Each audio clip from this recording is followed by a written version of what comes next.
नमस्कार, मी प्रसन्न जोशी. आपण पाहताय लक्षवेधी कार्यक्रमात आपण दरवेळी एक विषय घेत असतो, ज्याचा सांगोपांग विषयाचा आढावा घेऊन धांडोळा घेऊन काही मुद्दे मांडण्याचा प्रयत्न होतो. आणि यावेळी अर्थातच आपण विषय घेतलेला आहे ज्याला ताजी पार्श्वभूमी आहे, ती म्हणजे भोपाळमध्ये झालेलं एन्काउंटर. या एन्काउंटरला मुळात एन्काउंटर म्हणायचं का, झालं ते योग्य झालं का? जो व्हिडिओ सर्क्युलेट झालेला आहे या एन्काउंटरचा कथित व्हिडिओ, तो खरंच त्याचा आहे का? काँग्रेस आणि बाकीच्या अनेक मंडळींचं म्हणणं आहे की जर का ते सरेंडर होऊ शकत असले असते तर त्यांना मारण्याची गरज होती का? त्याचवेळी भाजपचं म्हणणं आहे, मग किरेन रिजिजू असतील केंद्रीय मंत्री किंवा इथे मुख्यमंत्री असतील, त्यांचं म्हणणं आहे की मुळात असे प्रश्न उपस्थित का केले जातात. सगळ्यांचा आपण विचार करणार आहोत, पण त्यापूर्वी कोणते मुद्दे घेऊन आपण चर्चा पुढे नेणार आहोत पाहूयात ग्राफिक्सच्या माध्यमातून. भोपाळ एन्काउंटरला धर्माची जोड देणं योग्य आहे का? प्रश्न विचारणाऱ्यांना चुकीचं ठरवणं योग्य आहे का? अन्य घटनांबाबत मानवाधिकारवाले गप्प का असतात, जो मुद्दा नेहमी वापरला जातो. या सिमीच्या कार्यकर्त्यांना निष्पाप ठरवणं योग्य आहे का? आणि भोपाळ एन्काउंटरचं राजकारण केलं जात आहे का? हे आपले मुद्दे आहेत. जर का तुम्हाला सुद्धा चर्चेत सहभागी व्हायचं असेल तर आमच्या चर्चेमध्ये जरूर सहभागी व्हा. ट्विटरच्या माध्यमातून @जय महाराष्ट्रावरती आपला प्रश्न आहे, मध्य प्रदेशातील सिमीच्या एन्काउंटरला धर्माच्या चष्म्यातून पाहावं का? जरूर व्यक्त व्हा. आपण चर्चेला सुरुवात करूयात. आपल्यासोबत मान्यवर आहेत. माझ्यासोबत असतील अबू आझमी, समाजवादी पार्टीचे महाराष्ट्राचे अध्यक्ष आहेत अबू आझमी. त्यांचं स्वागत अबूजी. आपल्यासोबत आहेत रत्नाकर महाजन सर, काँग्रेसचे प्रवक्ते, ज्येष्ठ प्रवक्ते आणि नेते पुण्याहून आहेत, त्यांचंही स्वागत. इथे स्टुडिओमध्ये माझ्यासोबत आहेत ॲडव्होकेट गणेश सोवनी, भाजपच्या विधी व न्याय विभागाचे महाराष्ट्र प्रमुख आणि प्रवक्ते.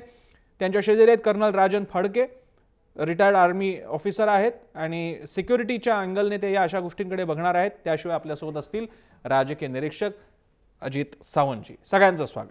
मी पहिल्यांदा महाजन सरांपासून सुरुवात करेन. महाजन सर, या एन्काउंटर नंतर अनेक मुद्दे उपस्थित केले जात आहेत. काँग्रेस सुद्धा त्याबाबतीत खूपच वोकल आहे.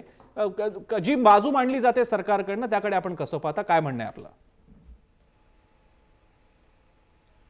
सरकारकडनं जी बाजू मांडली जाते त्याचा थोडक्यात मथितार्थ असा की जर तुम्ही देशाभिमानी असाल, राष्ट्रभक्त असाल आणि देशाच्या सुरक्षिततेबद्दल खरंच गंभीर असाल तर आम्ही जे करतो ते मुकाटपणानं बघा आणि मुकाटपणानं आमच्या होत हो मिळवा आणि आमचे होयबा म्हणून जर तुम्ही राहू इच्छित असाल तर आम्ही तुम्हाला सन्मानानं जीणं देऊ.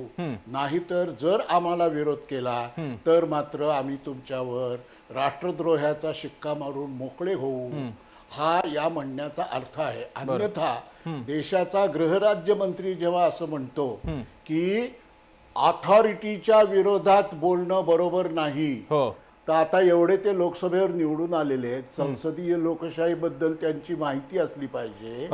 प्रश्न विचारणं, विशेषतः अधिकारावरच्या व्यक्तीला प्रश्न विचारणं, हा लोकशाहीमध्ये कोणत्याही देशाच्या नागरिकाचा अधिकार असतो. तसंच लोकशाहीच्या मूलाधारांपैकी तो एक आधार आहे की जिथं अधिकाराच्या व्यक्तीबद्दल, व्यक्तीच्या एखाद्या कृतीबद्दल वा बोलण्याबद्दल प्रश्न विचारणं हा लोकशाहीचा मूलाधार आहे. अशा परिस्थितीत ते जर असं बोलत असतील तर मुळात त्यांच्या लोकशाहीबद्दलच्या प्रशिक्षणाचीच जास्त आवश्यकता आहे. पण दुर्दैवानं असं प्रशिक्षण त्यांची जी मातृसंस्था आहे तिथं मिळत नाही. त्यामुळं अन्य एखाद्या संस्थेमध्ये त्यांचं आणि पर्यायानं या सरकारचं लोकशाही प्रशिक्षण हे आधी झालं पाहिजे. असं खरं म्हणजे ही घटना आहे. मुळामध्ये हे सिमीचे जे 8 लोक होते ते काही आजच उगवले नाहीत. ते याआधी खंडवा जेलमध्ये होते, तिथूनही ते पळून गेले, आज भोपाळ जेलमधनं पळून गेले. याच्यात पहिली जबाबदारी ही जेलच्या सुरक्षेत ढिसाळपणा दाखवण्याबद्दलची या दोन्ही जेलची जी होती, व्यवस्थापनाची होती, त्याच्याबद्दल कोणीच काही बोलत नाही. आणि मग नुसत्या भाकड कथा रचायच्या की त्यांनी 25 चादरी गोळा केल्या. अरे हे काय, तुम्ही काय बालकथा चांदोबातल्या कथा लिहिताय काय? 25 चादरी कुठनं गोळा केल्या होत्या? त्यांनी अंडर ट्रायल तुरुंगातल्या लोकांना, आम्ही पण अंडर ट्रायल तुरुंगात राहिलेलो आहे, आम्हाला काही एका चादरीच्या पेक्षा जास्त काही मिळत नव्हतं. आणि आता यांनी 25 चादरी गोळा केल्या. तेव्हा अशा ज्या सुरस आणि चमत्कारिक कथा या निमित्तानं पुढे येत आहेत, व्हिडिओचं आपण नंतर बोलू. पण ही जी पार्श्वभूमी तयार केली जाते दॅट इटसेल्फ इज सस्पिशियस, तेच मुळी संशयास्पद आहे. ठीक आहे, मी अबू आझमींकडे जाईन. अबू आझमीजी, समाजवादी पार्टी ने भी बड़ी जोर शोर से इस पूरी घटना का निषेध किया है.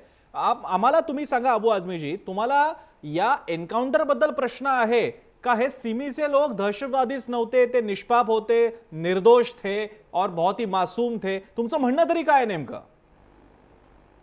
नहीं, मैं कभी नहीं कहता हूं कि मासूम थे. ये तो ट्रायल चल रहा था. जब ट्रायल खत्म होता तो कोर्ट बताता कि मासूम थे या आतंकवादी थे. ये तो कोर्ट फैसला करेगा. पुलिस या सरकार फैसला नहीं कर सकती या मीडिया फैसला नहीं कर सकती. अभी ये लोग पकड़े गए थे, जेल में थे. रहा सिमी का, ये लोग सिमी के थे. सिमी पे 16 साल पहले बैन लगा है कि सिमी आतंकवादी संगठन है, इस पे बैन लगाया जाए. 16 साल हो गए. अब तो सिमी है ही नहीं, सिमी नाम खत्म हो गया. परंतु जब सिमी का केस चला, अभी दिल्ली में पिछले 5 साल पहले दिल्ली में गीता मित्तल नाम की एक जज साहिबा महोदया ने एक फैसला दिया. 252 के पेज पे जजमेंट आया कि सिमी के खिलाफ कोई एविडेंस नहीं है, इसलिए सिमी से बैन उठा देना चाहिए. लेकिन कांग्रेस की सरकार थी, कांग्रेस ने सुप्रीम कोर्ट में जाकर अपील करके फिर से बैन लगा दिया. 16 साल हुआ, अभी तक फैसला नहीं हुआ कि सिमी आतंकवादी संगठन है कि आतंकवादी नहीं है. पहले ये फैसला करो, उसके बाद इसको आतंकवादी कहो.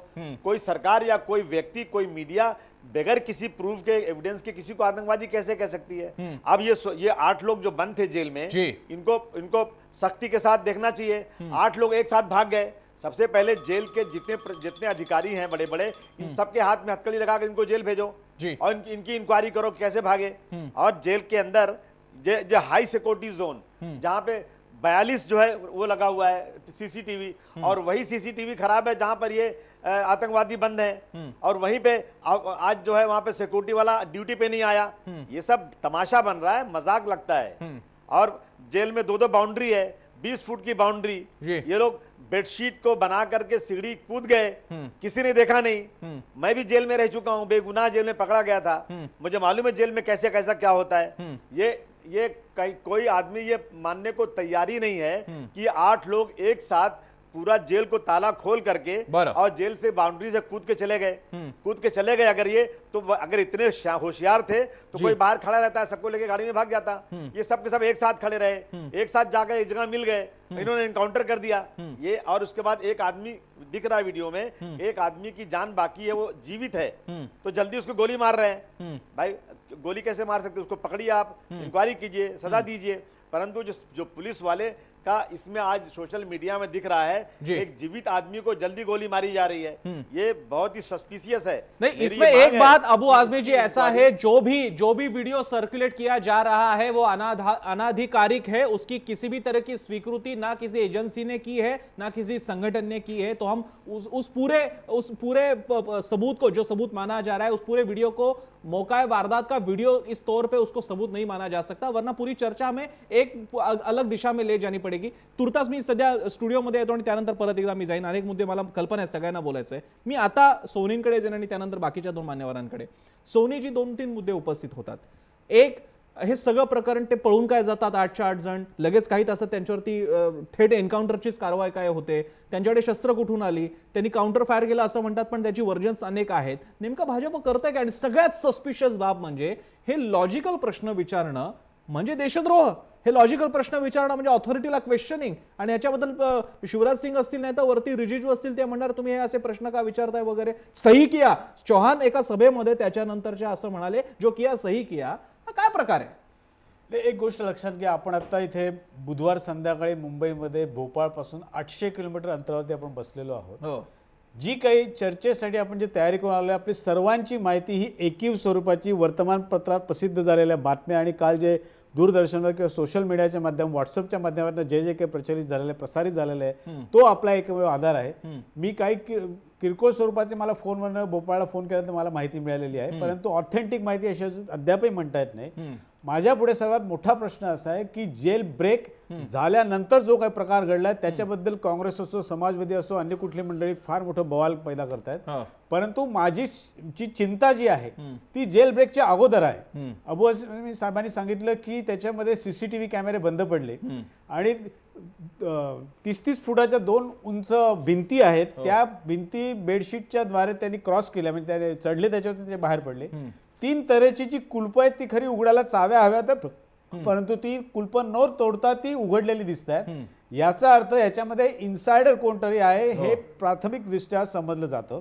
आणि हा इन्सायडर कोण, हा इन्सायडर एका रात्री काही पैदा होत नाही, त्याच्यासाठी फार जबरदस्त प्लॅनिंग त्याच्यामध्ये लागतं.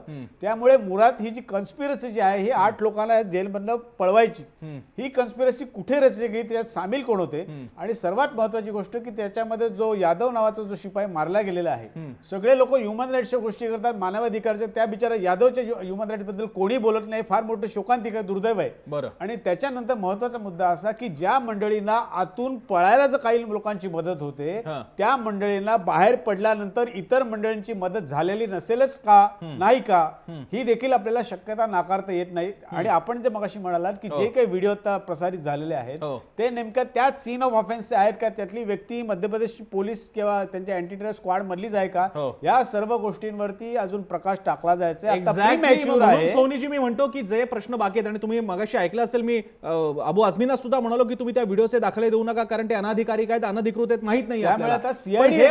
हे प्रश्न विचारले सोनीजी, प्रश्न विचारले तर तुम्ही खूप अतिशय सक्षमपणे आणि अतिशय लर्नेड माणसासारखं आमच्याशी बोलताय. पण हे प्रश्न किरण रिजिजू सारखा केंद्रीय मंत्री आणि मुख्यमंत्री आम्हाला म्हणतात की ऑथॉरिटीला क्वेश्चन नका करू. त्याच्यामध्ये असं ह्याच्यातनं जे राजकारण जे बनवलं जातं, एक लक्षात घ्या, मागच्या वर्षी ऑक्टोबरमध्ये बिहारमध्ये इलेक्शन होत्या, त्या बिहारच्या विधानसभा निवडणुकीच्या अगोदर अवॉर्ड वापसीचं फार मोठं पे आलं होतं. जसं एखाद्या रोगाची साथ लागते तशी अवॉर्ड वापसीची साथ आलेली होती.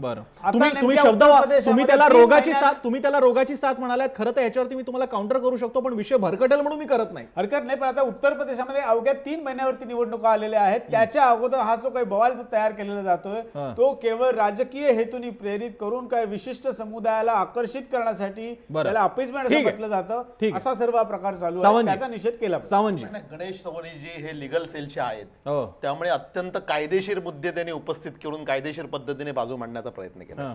आपण 800 किलोमीटरवरती आहोत, आपल्याला ऑथेंटिक माहिती नाही, सगळं मान्य जरी केलं तरी काही विधानं आहेत ना जी ऑन रेकॉर्ड विधानं केली गेली आहेत, जी किरण रिजिजूंनी केली आहेत, मुख्यमंत्र्यांनी शिवराज सिंग चौहानांनी केलेली आहेत. आणि सगळ्यात महत्वाचं म्हणजे तिथल्या पोलीस दलाचे प्रमुख आणि एटीएसचे प्रमुख या दोघांची विधानं कॉन्ट्राडिक्टरी आहेत. पोलीस दलाचे प्रमुख म्हणतात की त्यांच्याकडे शस्त्र सापडली, आणि एटीएसचे प्रमुख एका चित्रवाहिनीला दिलेल्या मुलाखतीमध्ये म्हणतात जे मी म्हटलंय तेच खरं आहे, कुठल्याही प्रकारचं हत्यार वेपन हे मिळालेलं नाही. अशा तऱ्हेचा म्हणजे ही जी सगळी कॉन्ट्राडिक्शन दिसत आहेत, मग ती व्हिडिओमध्ये दिसत आहेत, ती न्यायालयीन चौकशी झाल्याशिवाय ते स्पष्ट होणार नाही. पण न्यायालयीन चौकशी करण्याची मागणी करणाऱ्यांचीच मुस्कटदाबी करण्याचा जो प्रयत्न होतोय तो कशासाठी होतोय, हा एक मुद्दा. दुसरा मुद्दा माझा असा आहे की आता त्यांनी सांगितलं की निवडणुकीच्या तोंडावरती होत, अरे निवडणुकीच्या तोंडावरतीच हे एन्काउंटर घडवून आणायचं आणि हिंदू मतांचं ध्रुवीकरण करण्याचा प्रयत्न, अशाही प्रकारचा युक्तिवाद केला जाऊ शकतो. प्रश्न असा आहे सोबनीजी, प्रश्न असा आहे की या देशामध्ये आपण आजही कायद्याचं राज्य ही संकल्पना मानतो. जरूर. मला अबू हाशिम आझमी साहेबांचं मी अभिनंदन करतो. ते म्हणाले की ते निष्पाप आहे असंही आम्ही म्हणणार नाही, गुन्हेगार आहेत असंही आम्ही म्हणणार नाही, कारण ते अंडर ट्रायल आहे, त्याचा निकाल हा न्यायपालिका देणार आहे. बरं, ठीक आहे. मला इकडे एक प्रश्न, एक तुमचा मुद्दा मी पुन्हा अबू आझमी आणि महाजन सरांकडे येण्यापूर्वी फडकेंना एक विचारतो. फडकेची एक वेगळा सूर आहे, एक लोकांचा सूर आहे, एक विशिष्ट सेक्शनचा सूर आहे. ठीक आहे ना, काय प्रॉब्लेम आहे एवढा, सिमीचे होते एवढं तर कन्फर्म आहेत ना, ठोकून टाकला त्यांना, काय प्रॉब्लेम आहे, असा एक सूर आहे. लोकांच्या मनात असा सूर होणं, तयार होणं आणि त्याचं त्यांनी एन्डॉर्स करणं, त्यांनी सरकारच्या मागे उभे राहणं, याकडे आपण कसं वादा समजा धरून चालू. त्या लोकांचा सिमीशी कनेक्ट होता का तर होता, काही बाबतीत ते आरोपी होते का तर होते. गुजरात असेल, आणखी काही ठिकाणचे मोदींच्या रॅलीमधला स्फोट असेल, किंवा गुजरात मुंबई पुण्यामध्ये झालेला फराज खानाच्या ठिकाणचा बॉम्ब ब्लास्ट होता, याचीमध्ये त्यांची नाव होती, पण ती आरोपी होते. पण बाहेर जे वातावरण तयार केलंय, ठोक दिया अच्छा हुआ, याकडे आपण कसं बघताय? नाही, हे फार विचित्रच आहे आणि फार दुर्दैवी आहे की जे अंडर ट्रायल आहेत याचा अर्थ त्यांच्यावरती ट्रायल चालू आहे. कोर्टाने निर्णय द्यायचा आहे ते निर्दोष आहेत का दोषी आहेत, आणि कोर्टाने सजा द्यायची आहे, त्यांना शिक्षा द्यायची. आपण कोण शिक्षा देणार आहे आणि आपण कोण म्हणणार आहे निर्दोष आहेत, मारलं तर हे दोषी आहेत आणि मारलं ते ठीक केलं. आता हे सगळा जो घटनाक्रम जो झालाय, मी 2-3 दिवस बघतोय टीव्हीवरती, हा म्हणजे एका नाटकीय प्रसंगासारखा झालेला आहे. कारण मी सुद्धा काश्मीरमध्ये बरीच वर्ष काढलेली आहेत नोकरीतली, आणि त्यातली अनंतनागमध्ये 3-3.5 वर्ष काढली, आणि तिथे एन्काउंटर व्हायचे. पण हा जो एन्काउंटर जो झालेला आहे, म्हणजे 2:30 वाजता रात्री, जे ग्राफिकवरनं सगळे चॅनल दाखवत होते, 2:30 वाजता जेल तोडलं गेलं, ते चादरी वगैरे ते सगळे प्रश्न आलेले आहेत. त्याच्यामुळे ते मी काही परत Repeat नाही रिपीट करत. हो. करत नाही ते चादरी कशा आल्या आणि ते सीसीटीव्ही वगैरे हो. पण त्याच्यानंतर 4-4:30 नंतर ऍक्टिव्हेट झाल्यानंतर 6 ते 7 तासात सगळ्यांना एन्काउंटर करून मारणं म्हणजे एक सुपर कॉप टाईप कारवाई आहे. कारण एकदा जेल पण मधनं मला बाहेर एक मुद्दा पडल्यानंतर अशामध्ये वापरला गेला, फडकेजी एक मुद्दा सारखा वापरला जात होता की 8ही जण एकदा सुटल्यानंतर जेलच्या बाहेर आल्यानंतर एकत्र राहतील का. तर एक लष्करी अधिकारी म्हणून, एक मोडस ऑपरेंडी म्हणून, आणि तुम्ही म्हणाला तसं काश्मीरमध्ये असे प्रकार झालेले आहेत, असा एक समूह जेलमधून पडल्यानंतर एकत्र राहतो का? नाही कारण तो इथे राहिलेला आहे. नाही तो तेच तर मी सांगत होतो की माझ्या वेळेस सुद्धा एका आता युनिटची वगैरे नावं नको कारण त्याला 20 वर्ष झाली ठीक आता. तर तिथनं 4 जे संशयित बरं. आणि त्यांच्यावरती असे अंडर ट्रायलच हो, होते हो. पण ते तिथं ॲप्सा असल्यामुळे ते मॅजिस्ट्रेट कडे हे करून आम्ही एन्क्वायरी करत होतो. बरं. त्यातनं ते 4 पळून गेले. ते 4 चारही दिशेने गेले आणि आर्मी एवढी म्हणजे तिथं सगळीकडे आर्मी पोलीस ऍक्टिव्ह असून सुद्धा हो. फक्त आम्हाला 2 जण आम्ही गाठू शकलो ते सुद्धा 24 तासानंतर. आणि त्यातल्या एक जिथं मारला गेला तिथून दुसरा जो होता तो जवळजवळ 20 किलोमीटर दुरीवरती होता. बरं. आणि ही अशा घटना घडल्यानंतर 8ही जण ते काय कुठं पिकनिकला चालल्यासारखे 8 जण काय एका गाडीतनं जाणार. बरं. बरं. आणि नवीन कपडे घातले, आणि नवीन कपडे बूट आहेत. घातले, हो. बूट नवीन घातले. कपडे, नवीन बूट, म्हणजे पण सगळं दाढी clean पहिल्यांदा- shave. नाही, इथे एक मुद्दा, इथे मी माहिती काढली अजित सावंतजी, जे लोक आरोपी म्हणून आलेले असतात, जे गुन्हेगार ज्यांच्याकडे नसतात, त्यांना अशा प्रकारे सिव्हिल कपड्यांची मुभा आहे जेलमध्ये पैसे भरून कुपले घेऊन सर्व तऱ्हेच्या वस्तू मिळू शकतात त्याच्यामध्ये, असे मिळू आणि शकतात. न्यायालयाच्या परवानगीने कपडे देखील आणता येतात. नवीन आणि कपडे त्या असू बुटांवरती धावल्याचे मातीचे कुठलेही डाग नाही असं पोलिसांनी म्हटलं. ठीक आहे. मला इकडे एक मुद्दा महाजनांकडे घेऊन जायचा आहे, थोडासा ह्याच्यातला वेगळा टर्न, याला जो एक वेगळा टर्न देण्याचा प्रयत्न होतोय, आणि तोच मुद्दा मी नंतर कंटिन्यू करणार आहे अबू आझमींसाठी. महाजन सर, हे सगळं प्रकरण झाल्यानंतर त्यावर प्रश्न आपण सगळे उपस्थित करतोय, तुम्ही सुद्धा आणि माध्यम म्हणून आम्ही सुद्धा. पण आपल्या पक्षाचे दिग्विजय सिंग यांच्यासारखे नेते ते डायरेक्ट असा शब्द प्रयोग करतात की फक्त मुसलमान कसे काय पळून जातात बरं, मुसलमानांचं एन्काउंटर कसं होतं बरं. थेट या प्रश्नाला एकीकडे आपण सगळेच म्हणतो की दहशतवादाला, गुन्हेगारांना धर्म नसतो, जात नसतो, पण त्याचवेळी या गुन्हेगारांची आणि खास करून सिमीच्या या कार्यकर्त्यांची थेट धर्माची ओळख सांगितली जाते. हे जरा अति झालं होतं का? हे तुम्ही खुलेपणाने मान्य कराल का? यात खुलेपणा आणि बंदपणा याचा काहीच संबंध नाही. त्याचं कारण या संघटनेचं नावच मुळी सीमितलं एम म्हणजे मुस्लिम, हो. त्यामुळे ते मुसलमान आहेत हे ऑब्व्हियस आहे, ते सगळ्या जगाला माहिती आहे. दिग्विजय सिंगांनी हा जो प्रश्न विचारला त्याचा गर्भितार्थ असा प्रश्न भाजपच्या राज्यात विचारावा लागतो. याचं कारण भारतीय जनता पक्षाचा जन्मजात मुस्लिम विरोध आणि मुस्लिमांविरोधीचा जन्मजात पूर्वग्रहित दृष्टिकोन.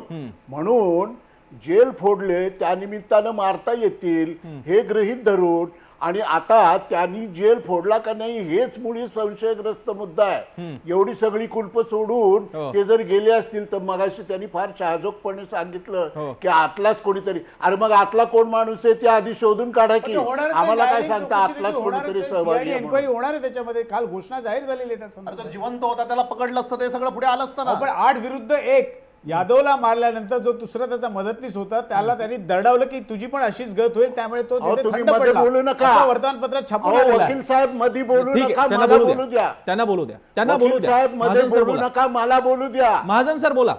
वकील साहेब मध्ये बोलू नका, मला बोलू द्या.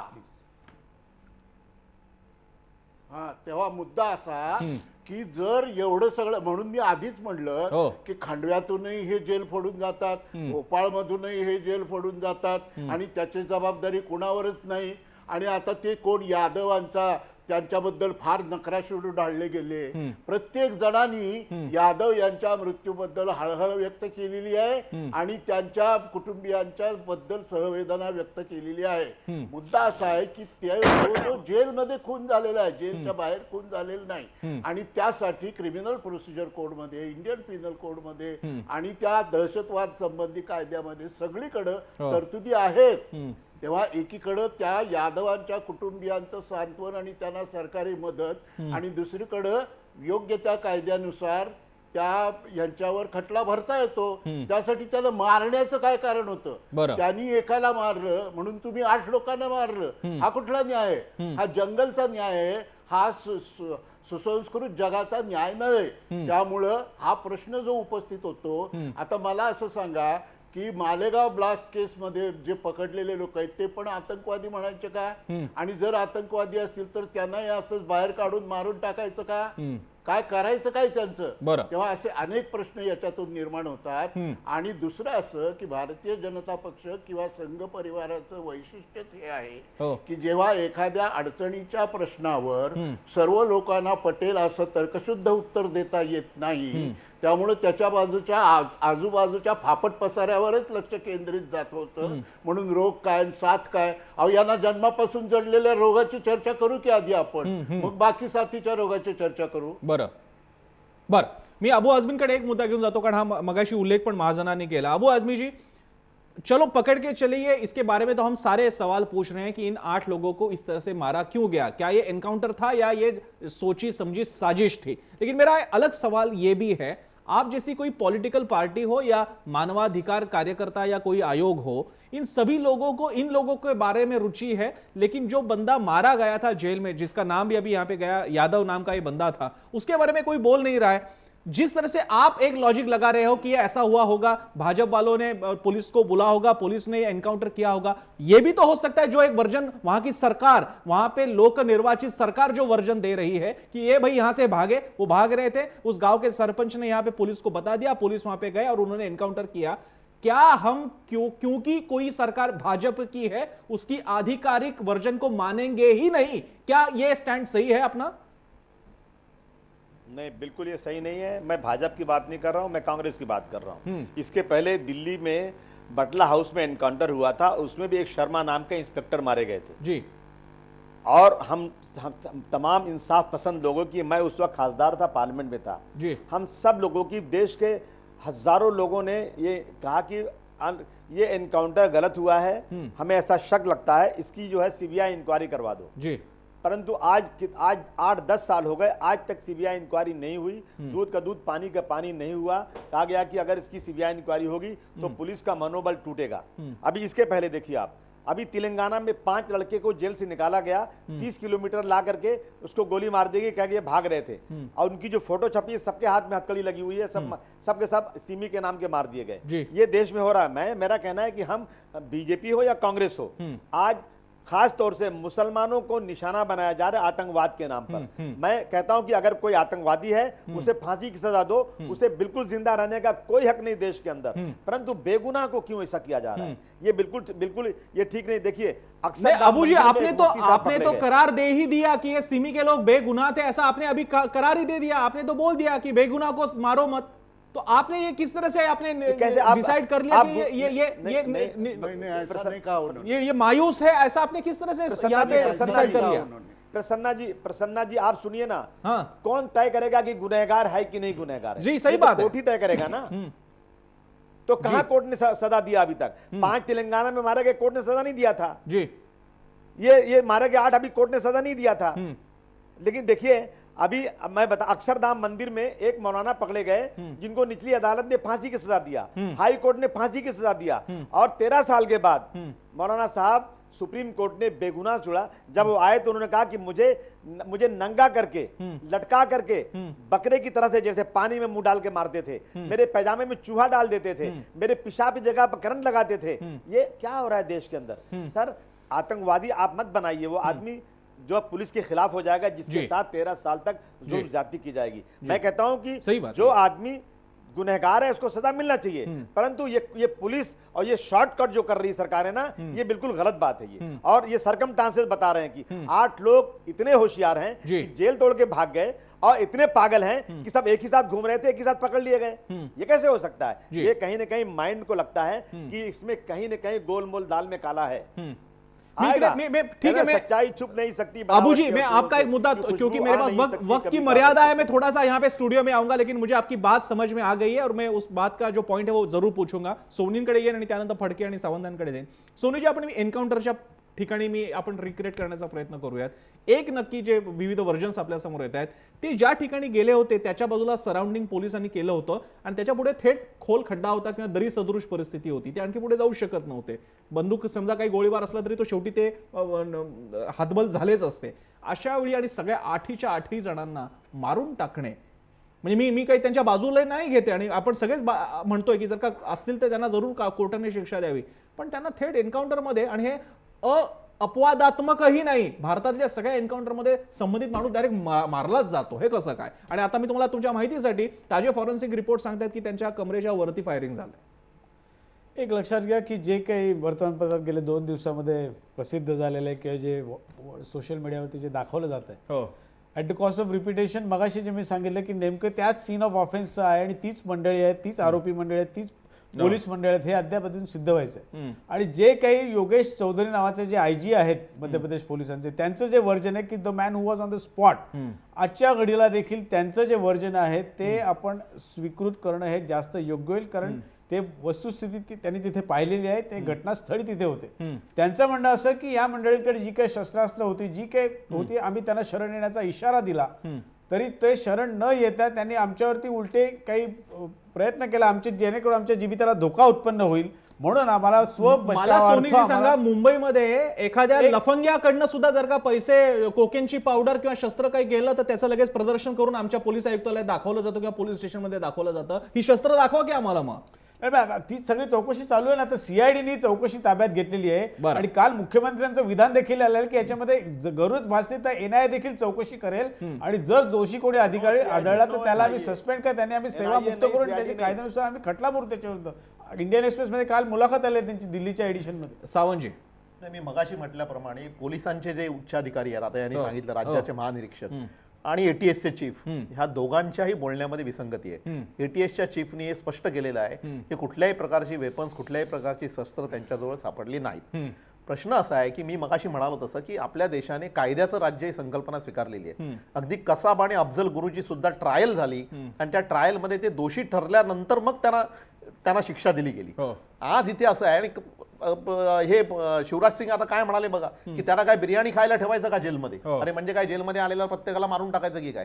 त्याचा न्याय करण्याचा अधिकार तुमचा. एक रत्नाकर महाजन एक बोलले, त्याच्यामध्ये एक अतिशय महत्वाचा मुद्दा मी महाजन साहेबांची परवानगी घेऊन ऍड करतो. त्यांनी भाजपच्या आणि संघ परिवाराच्या इतिहासाचा दाखला दिला. अहो ह्यांचा इतिहास निरपराधांना मारण्याचा आहे. इशरत जहाचा आणि सोहराबुद्दीनच्या खुनाचा कलंक ज्यांच्यावरती आहे ते आज भाजपचं नेतृत्व करतायत. त्यामुळे ह्यांची पार्श्वभूमीच निरपराधांना मारण्याची आहे. त्यांच्यावर विश्वास ठेवणार कोण? हे सांगतात की न्यायालयीन चौकशी पण करू नका. फडकेंकडे येण्यापूर्वी त्यांनी न्यायालयीन चौकशी करू नका. एकच छोटा मुद्दा सावंत साहेबांनी इशरत जहान बद्दल मुद्दा छेडलेला आहे. 3 वर्षापूर्वी इशरत जहान बद्दल जे काही वातावरण होतं, तिला जी काही सिंपथी फॅक्टर जो होता, गेल्या वर्षभरामध्ये इशरत जहान प्रकरणामध्ये ज्या स्वरूपामध्ये ॲफिडेव्हिट बदलायचा प्रयत्न झाला, प्रत्यक्षात ते बदललं देखील गेलं आणि तिला ज्या तऱ्हेने क्लीन चिट देण्याचा प्रयत्न झाला की त्या बाहेरच्या पाकिस्तानमधल्या दहशतवादी संघटनेची सदस्य नव्हती, ते त्यांच्या संबंधित नव्हती. हा मुद्दा दाखल झाल्यानंतर त्याची सखोल चौकशी झाल्यानंतर त्या प्रकरणी ॲफिडेव्हिट बदलल्याबद्दल गुन्हा देखील दिल्लीला दाखल झालेला आहे. आता सर्व मंडळींची तोंड चूप बसली. गुन्हा दाखल तुम्हीच करणार आणि निर्णय परंतु लक्षात आलं की ही ॲफिडेव्हिट बदलला हा ठीक आहे. ही एकातरी मला ट्रॅक वरती जरा संयमाने बोला. ॲफिडेव्हिट बदलणं ही देखील एक कॉन्स्पिरसीज होती, त्याच्यामध्ये आलेलं नवीन FIR मध्ये. फडकेंकडे मी येतो. फडकेजी बोला. महाजन सर काय म्हणतात? संधी मिळाली म्हणून विषय डायव्हर्ट करू नका. यांनी सावंत साहेबांनी इशरत जहानचं नाव काढलं, त्यामुळे प्रत्युत्तर क्रमप्राप्त आहे मला म्हणतात.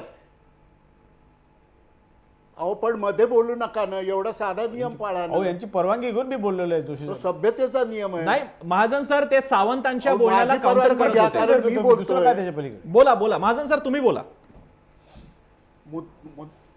असं आहे की पुन्हा एकदा असं म्हणजे असं तिरकस बोलायचं आणि विषयाला फाटे फोडायची ही यांची नेहमीची युक्ती आहे. म्हणजे इशरत जहाच्या बद्दल ॲफिडेव्हिट बदलल्यानंतर आता सगळ्यांची तोंड बंद. अरे कोणी सांगितलं तुम्हाला तोंड बंद पडली म्हणून? ॲफिडेव्हिट बदलल्याबद्दल ज्यांच्याबद्दल तुम्ही आक्षेप घेतला होता त्यांनी अनेक मुलाखतीमध्ये इंडियन एक्सप्रेस सारख्या इंग्रजी वर्तमानपत्रात लेख लिहून त्या सर्व गोष्टीची जबाबदारी घेऊन मी कसा बरोबर आहे हे सांगितलेलं आहे. तेव्हा कशाला उगाच इकडचं तिकडचं बोलायचं? मुद्द्यावर बोला ना. मुद्दा असा आहे की जिथे काहीही म्हणजे क्रिमिनल प्रोसिजर कोड किंवा एकूण लॉ अँड ऑर्डरच्या संदर्भात एन्काउंटर हा सगळ्यात शेवटचा उपाय आहे. तो पहिला उपाय तुम्ही म्हणून तुम्ही स्वीकारताय बरं. आणि पुन्हा देशभक्तीच्या नावाने गळ काढताय. सरळ साधं जर बोलायचं झालं तर हा एन्काउंटरचा गुजरात मॉडेल मधला पुढचा प्रकार आहे. ठीक आहे, मी इकडे फडकेंना हा मुद्दा घेऊन जरा एन्काउंटर या विषयाबद्दल मी फडकेजी आपल्याकडे येतोय. महाजन सरांनी बरोबर सांगितलं की तो अतिशय शेवटचा पर्याय आहे, किंबहुना तो पर्याय सुद्धा नसून ती एक प्रकारची ऍडजस्टमेंट आहे की जिला त्या अर्थानं लिगल फ्रेमवर्कमध्ये संरक्षण नाही आहे. सुप्रीम कोर्टाच्या न्यायमूर्तींनी सुद्धा याबद्दलची गाईडलाईन सांगून ठेवलेली की असं झाल्यानंतर तुम्हाला FIR दाखल करावी लागते आणि त्याची चर्चा करावी लागते, तपासणी करावी लागते. मला असं सांगा, तुम्ही या एन्काउंटर्सकडे बघायचं कसं, आणि खास करून जेव्हा त्याच्यामध्ये धर्माचा अँगल इन्व्हॉल्व्ह असतो? नाही, याच्यामध्ये पहिलं तर मी हे स्पष्ट करेन की याच्यामध्ये धर्माचा अँगल काही नाही आणि कुणी आणू नये राजकारण करण्यासाठी. पण हा एन्काउंटर झाल्याचं आता आपण जर सविस्तर सगळ्या वृत्तपत्रातून वगैरे माहिती घेतली, ती जी माहिती पुढे येते की एका सरपंचाने सांगितलं, म्हणजे ह्या सरपंचाला कसं माहिती की हे ह्या जेलमधनं गेलेले आहेत आणि त्यांच्याकडेच रिपोर्ट करायचा आहे. कारण काही लोक पळत आहेत शस्त्र घेऊन, तर सरपंचांनी त्यांना विचारलं, बाबा तुम्ही कुठनं आला? त्यांनी सांगितलं आम्ही जेल तोडून आलो. आणि मग ह्यांनी आयजीला सांगितलं. अच्छा, त्याच्यानंतर जे आयजी म्हणतात की जे दाखला सोनेन दिला की आयजी जे म्हणतात की आम्ही गेलो तिथं आणि त्यांना सरेंडर करण्याचं आव्हान केलं आणि त्यांनी केलं नाही आणि उलटा गोळीबार झाला का नाही झाला हे पण प्रश्नचिन्ह आहे. नेहमी एन्काउंटर जेव्हा आम्ही जेव्हा 5-6 एन्काउंटर जशी झालेली आहेत त्याची जेलमधनं पळून नाही, पण इतर वेळेला सुद्धा आतंकवादी जातो. आतंकवादी किंवा आता हे जे कैदी आहेत आणि त्यांचा पाठलाग करणारे पोलीस किंवा आतंकवादींच्या पाठीमागे पाठलाग करणारे आर्मीवाले, ह्याच्यामध्ये डिस्टन्स एवढं असतं की कुठल्या आवाजाने तुम्ही ओरडून सांगणार की सरेंडर व्हा, सरेंडर व्हा, सरेंडर व्हा.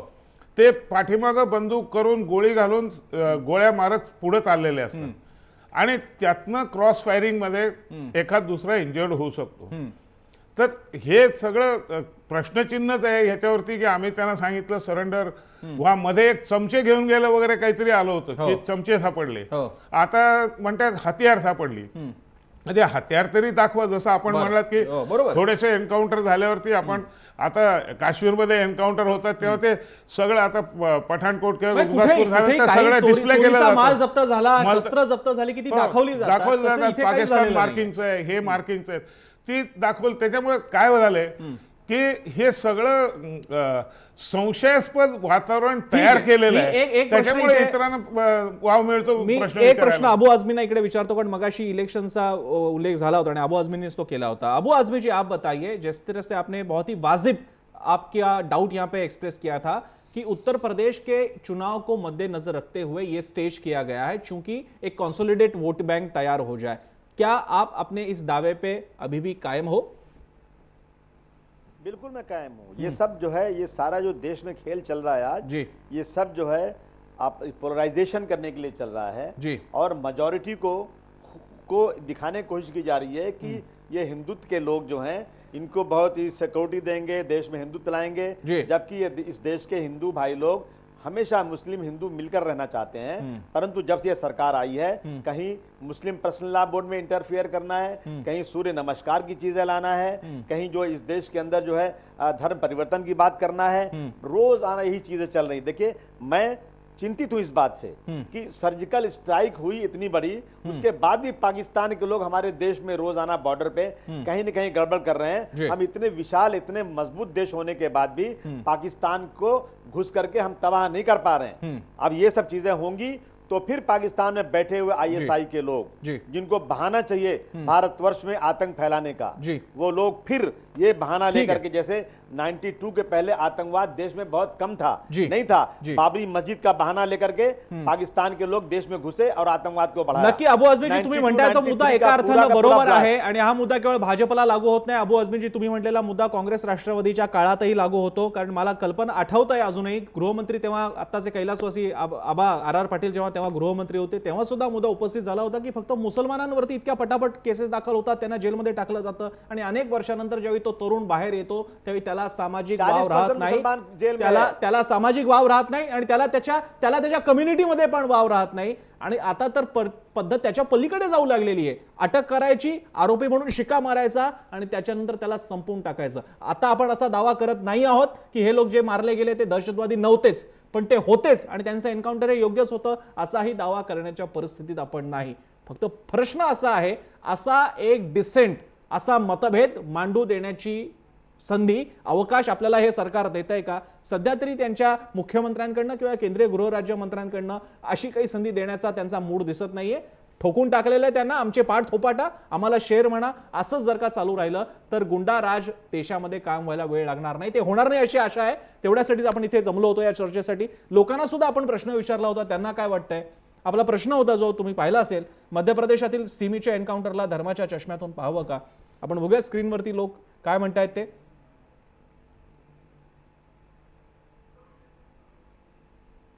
91% लोक म्हणतात की याला धर्माच्या चष्म्यातून बघू नये. एक सूर असाही उमटला होता की जर का ते मुसलमान असतील तर त्यांच्याकडे तसं बघावं लागेल. पण त्याचवेळी हा सुद्धा उल्लेख इथे महत्त्वाचा ठरतो की जर का ही केस मान्य केली तर यापूर्वीच्या सगळ्या सरकारांच्या प्रत्येक गुन्ह्यातल्या आरोपींबद्दल, त्यांच्यावरच्या कारवाईबद्दल आपल्याला धर्माच्या चष्म्यातून बघावं लागेल. त्यामुळे एका फार निसरड्या वाटेवरनं आपण चालतोय आणि दिवस आणि काळ अवघड आहे, त्याच्यातून आपल्याला टिकून राहायचंय.